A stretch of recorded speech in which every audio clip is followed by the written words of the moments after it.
You know, I think one of the huge challenges of the next 10, 20 years and right into the rest of this century is going to be the question of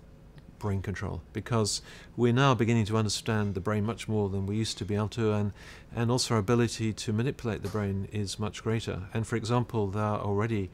plenty of patients around the world with Parkinson's disease and indeed other diseases who have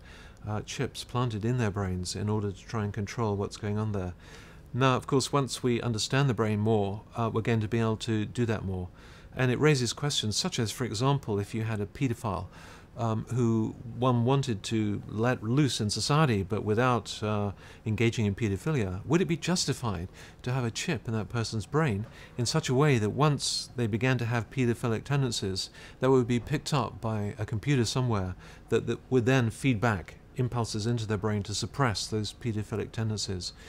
Now, that's not with us yet, but I think that kind of ability to control the brain is going to come along, and it will impact on many different forms of social control. The question is, how far do we go?